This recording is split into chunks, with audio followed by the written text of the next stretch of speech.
Let's dive into how the teams went this week. We've got the people squad to start with. We're going to go through the head-to-head team and then also my team to finish. And a pretty decent week for the people squad to start us off. And a quick shout out to TK and the Talking League boys, Andy and Corby, for all having a bit of a tough week. Just be aware, guys, that people that do know what they're talking about can have tough weeks as well. And a lot of the time, especially in these first few rounds, if you go off the narratives or the boys talk about, or certain teams you think they're going to beat some lesser teams, stuff like that. If there's upsets, then scores can be in the short term can be pretty volatile. You can expect a 30 or 40 from a guy that was going to get a 50 or 60, and that can ruin your round one team results. But be aware that TK came about 300th last year, for example. So don't jump off any of those guys. And I hope that you guys obviously did well with my selections this week, but in the first week. But obviously things can change week to week. Just be aware of that. But let's start with the people squad. We had a great week. Came in with 930 and an overall rank of 861. So a really nice start. Kicking off from where we left off last season, had a decent start and a great finish, finishing 117th last year. So the people in my Discord obviously know what they're doing. If you haven't joined yet, there's the link down in the description, and also you can see the code there in the banner at the bottom of the video. So jump in there, guys. There's plenty of great chat in there, on game day, in the general. If you guys have just joined and told me how much they enjoy it and how much it's popping off, so thank you everyone that's in there. But let's go through the squad. So big start here from Chrissy Randall, 59. So we decided to go with Harry Grant for round one as a non-player, obviously, and stick with Randall for this week, and he delivered nicely. So that really helped us out, because we were slightly worried that we were going to be missing out on 20 to 30 points. I did that little bit of projection on Excel there, and we're projected to score about 30 points under the other two teams, just with having a fair bit of cash on our interchange. But you can see that we're able to use Grant to loop Schneider's score of 44. It turns out if we left Nanai or King there, that would have been even better, but that's fine. It's only 12 points. Would have been a lot of ranks, but that's okay. We did pretty well, let's be honest. So Randall there with 59. He was awesome. You could expect pretty close to 70 minutes, 65, 70 minutes, and he loves to tackle. So he did really well. A couple of turnover tackles in there. He's great. Everyone needs him in their squad. You're going to miss out and fall behind. Payne Haas as captain. He was awesome with the 170 there as captain, 85 each. Just be aware, guys, that the offloads has been taken into account. If you click into the player, what you'll see is Haas has 77. Well, this is what it was just after lockout anyway. And then they've added the 8 extra points, but it still hasn't been put into their player stats per se. So the offloads have been put in there, guys. So, Kurt Mann, for example, meant to be 43 in there, and he's now 45. So let's have a look at that and see if that's updated or not by the time this video has come out. I'm making this in the afternoon on Monday there. So Payne was great. I think he's the best captaincy option by far. Just playing big minutes, does everything. Didn't even have any attacking stats, and he got 85. So he was awesome. Curdy Mann, I think if you're one of the 85% of people that don't own him, you're going to miss out. He's going to be averaging around that 50 mark, I think. That was probably a lower score for him without any attacking stats and moving to the hooking position late in the game, and he didn't have as many tackles in that position. So 13, he's going to get plenty of running, the odd tackle break, offload, lots of defensive stats if he's moving and playing. He did go off for HIA as well, so there's some small upside possibly if he plays some extra minutes. So he was great. Get him into your squad, I believe, is the best idea here. Half and mid dual. Stefano Uto Ikamanu. So for him at 557k, he stayed the same price with a 40 there.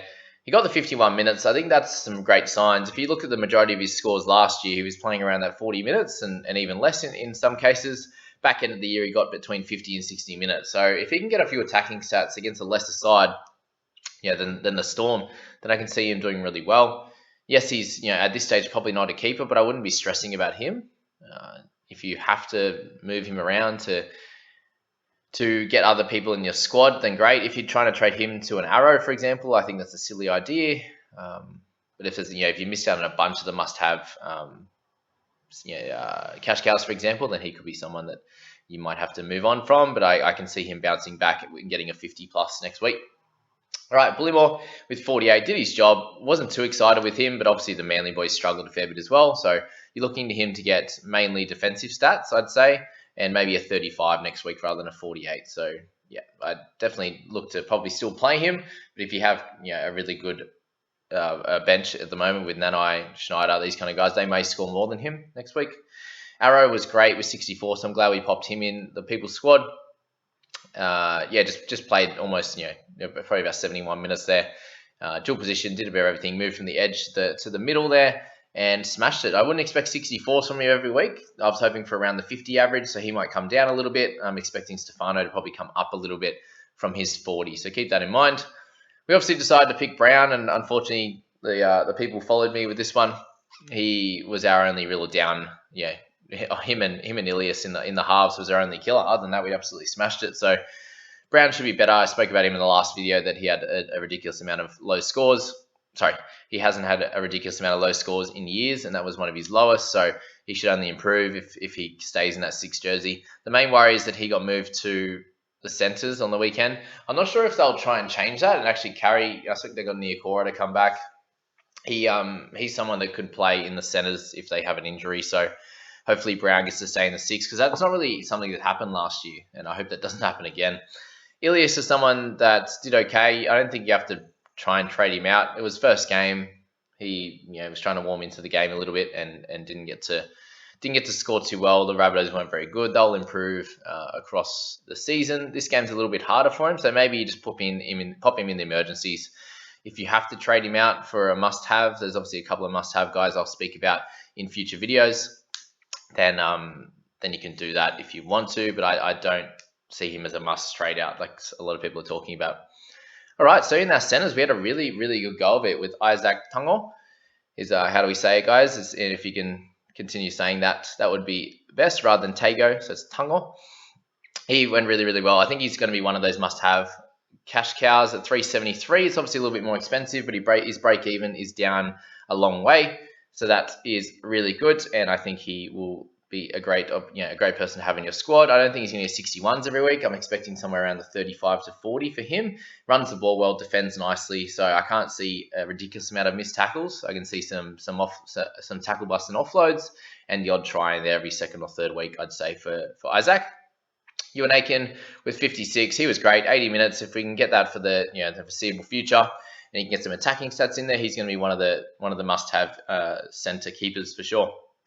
Nico Hines with 53 did what he needed to do. I'm really happy with how he went in a game where it wasn't suited to him when they were playing pretty bad. They couldn't defend very well. He said his defense wasn't as good himself after, I think, 3 missed tackles. He'll improve.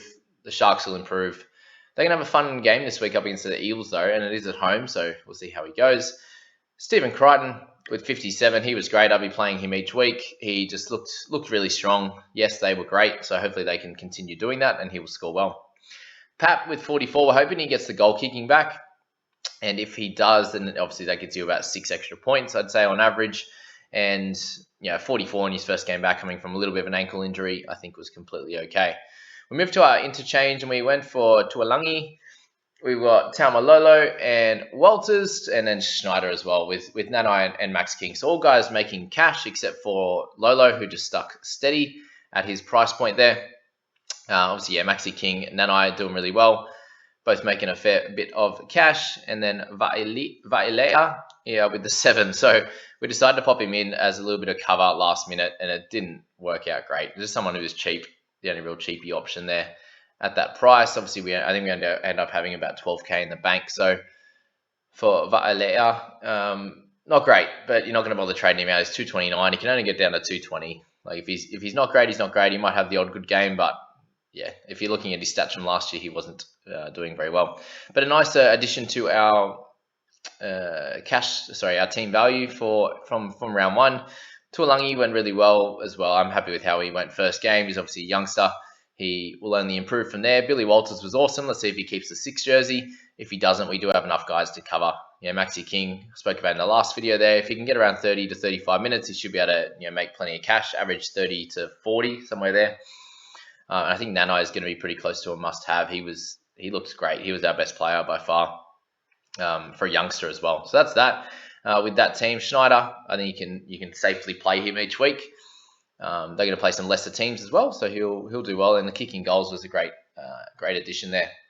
But moving into next week, we have Harry Grant moving back into the starting jersey, which is cool. Either way, it doesn't really matter where they on the interchange or the hooking position. Probably going to move Ilias off, and we can bring Schneider on. If Billy Walters plays, we can play him as well because he was great, and they're up against the Cowboys this week, which is even better. So he'd be a must starter in this 17 if he's playing. Tango is going to be great. I'd be keeping him there. Do we need to make any trades in the People's squad? I don't think so. Like, you're not going to trade Valea for anyone. You're not going to trade anyone other than Ilias, and there's no one really at that price point, at that 300k mark, to move in. So I think it would be silly to even make any trades in the People's squad this week. So obviously we've done a really, really good job. We'll just expect some bounce back from Brownie and Stefano. And, if we can get the bench right as well, that would be awesome. But other than that, I'm really happy with how the squad ended up. So that's that, 930, ranked 861. Let's move to the head-to-head squad, and we pick up a 916 in this one with a bunch of bad scores in there. So we end up picking the interchange fairly well. We're ranked 1,713 this week, and 30k salary in the bank. So let's go through it. Damien Cook we decided to start with. A better start than last year with 37, so now 54 this time. So he was, did his job. Obviously lose a little bit of cash, but overall a good decision to have Cookie in there. Better than Smith, better than Reed. I suppose Randall by himself with Grant on the interchange would have worked well, but I did make a few changes mid-round actually, which we'll speak about in a second. So we've got Angus Crichton with 47, so he has some improvement in him, which is cool. We got Payne as captain, was great. Kurt Mann was awesome. Bully Moore and Tuolangi in the starters. So then I decided to start with Walters, which was great. He worked out really well. Just with Ben Hunt being there, I decided at this stage I was going to have Tungo in emergency 5 and play Walters ahead of him, just considering the fact that the Manly boys were probably going to have a decent game and they didn't. So Tungo went really well. But ended up, playing Walters and Ilias. And then I had Madison in my team, and I decided that I wanted Tungo's score. And I was like, oh, I can get Hetherington in. And I wasn't really sure on having Madison anyway, and I wanted Burton. So I dropped Madison, brought Burton in, and brought in Kobe Hetherington. And hopefully he's a starter next week and someone that has a good chance of going well, playing sort of 50 minutes in the middle and making some cash. So I used him as the loop for Tungo. If anyone's still asking about the loop, if you put a non-player in your interchange, then you get the 5th emergency. If you put 2 non-players in your interchange, you get 2 emergencies. So we would have got Tungo and King. Just be aware of that.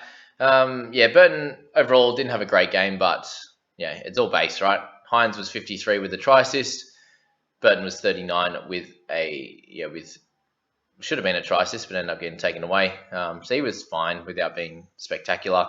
They come up against the Broncos. Let's see how he goes in that game. Same back 3 as the other team. Ben Hunt with 35. A few people already asking me in the comments, do we trade Hunt to Brown or Hunt to someone?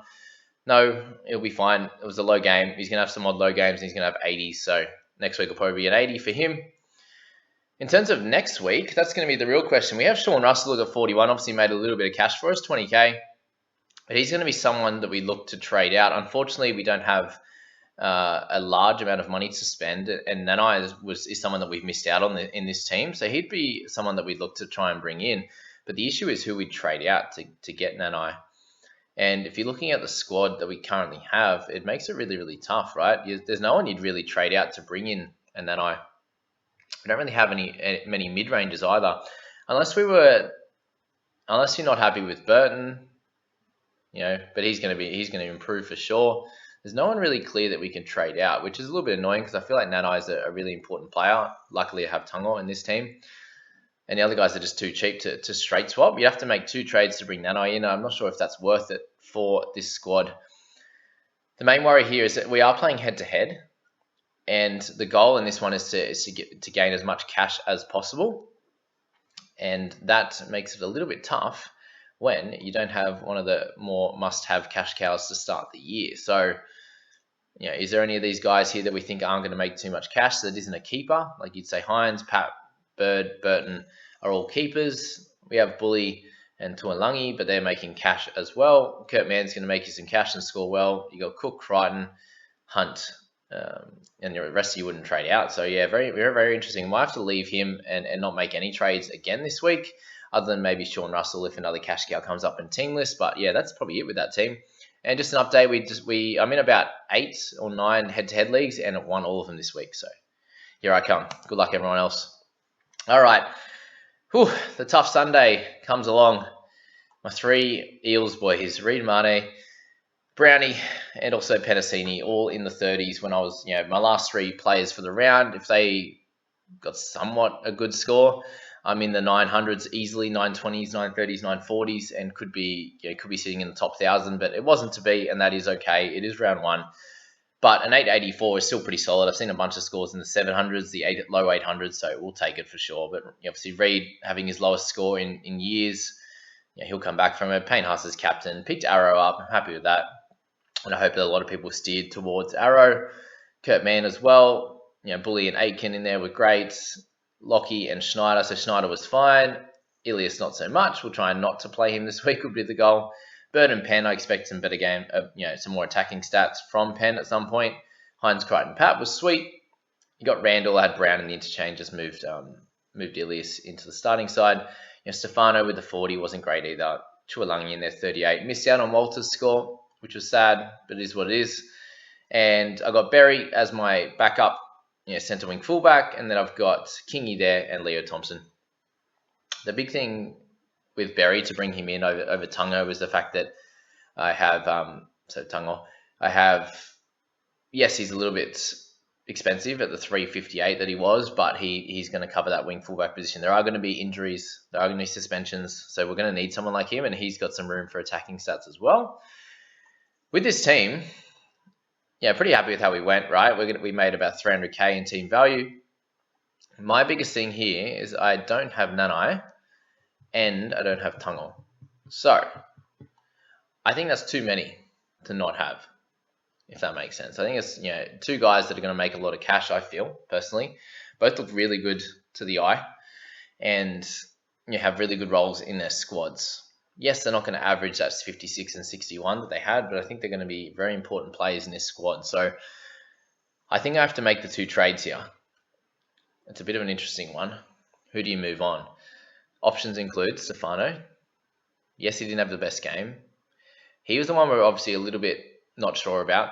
And the other thing to think about, guys, if you're starting with mid-rangers and they don't go as well in that first few weeks, and there are the must-have cash cows kind of thing, they're the kind of players that you can decide to move on. Yes, you could get it wrong and they become a high-level keeper, but the majority of the time they don't. You see Isaiah Papali'i last year, and he moved from a mid-ranger to being a gun, but not many people do that. And you see Arrow's really good score at 64, for example. He could continue to do that, but it's most likely he sits about that 50 mark and gets like a 650k, 680k mark. Stefano could pump out a few 50s in a row, and he gets into that 650, 680k mark. But is he going to be a keeper long term? We're not exactly sure at this stage. Is he going to be getting 50 minutes and a PPM of like 0.9 for a 45, 46 score? That's also possible. Whereas someone like Reid, we know exactly what he's going to do across the season. Yes, it's going to be the random lowest score. Of course, it was round 1. We know what Brown's going to do across the season, for example. Aitken, he wouldn't be someone we touch. We wouldn't touch someone like Bird. Berry, we need him as our catcher, our cover. Tungo can obviously cover the edge position. If I was to trade out Stefano, for example, I could then, I still have the mid cover, right? I have Bullymore as my 4th mid, and I definitely have enough edge cover with Bird, for example. I could move Bird up. I have Tungo in there as well. I think that, in terms of cover, I think it would be fine. So it might be like a Stefano, and you could do Stefano and Ilias if that's what you wanted to do. You could do Stefano and Leo Thompson. I could trade out for Tungo and Nanai, and that would leave me a fair bit of cash as well. Either one, and that allows me to move up to a high mid-range or a gun next week. I just think that's probably pretty important. And Nanai and Tungo, you can play in your starting side and not feel like you're missing out. Yes, they're probably going to drop it down a little bit, somewhere around the 40 mark, I'd expect for both of them. But yeah, just some of the thoughts that are going through my head, guys. And if you're, there's mid-ranges that you'd like to give extra cracks, and Stefano would be someone that I'd prefer to give it a good crack. But if I'm looking at the squad right now, that's probably my current thoughts. Obviously, with team lists coming out tomorrow, there's something I'm aware of as to the possibility of the guys I'm looking to trade in. So let me know your thoughts on that one, and if that's something you'd do as well. It's obviously something I'm cautious of is moving on from mid ranges, but something that we clearly don't want to do is moving on from guys like Reed and guys like Brown, guys like Ben Hunt, guys like Angus Crichton, guys like Adam Fanua Blake. Who else have we got here? Let's have a look. Guys like Tommy, for example, he went down, almost 100k, for example. Who else we got? Josh Jackson, those kind of guys. Cam Murray, Luke Keary. We don't want to be moving on from these guys really, really quickly. We obviously told people not to get around, but Teddy, Madison, you don't want to move on from those guys, super fast, because they're the types of players that will come out and get a 70 next week, and that's not going to shock you because they've done it for a long time, right? They've done it for years. Lucy Leilua, for example, he's not someone I'd be moving on because he's very easily able to get a 60 to 70 to 80 next week. Different story for guys like Brandon Smith, where they're injured. All these guys. There's a bunch of keepers here that have had low scores round one. Stefano, we're not sure if he's going to be a keeper, so that's the thoughts. But anyway, we'll leave you with that. If you haven't subscribed yet, please do, guys. I appreciate all the support we've got to. I'm thankful for the 5K subscribers. Thank you so much, guys. And we'll catch you in the next bunch of videos, which will be team lists. We'll have some Q&A. We'll have some buy, hold, sell. There'll be a lot of videos to come out before Thursday to help you make your trades for round two. And we'll catch you in the next one, guys. See you later.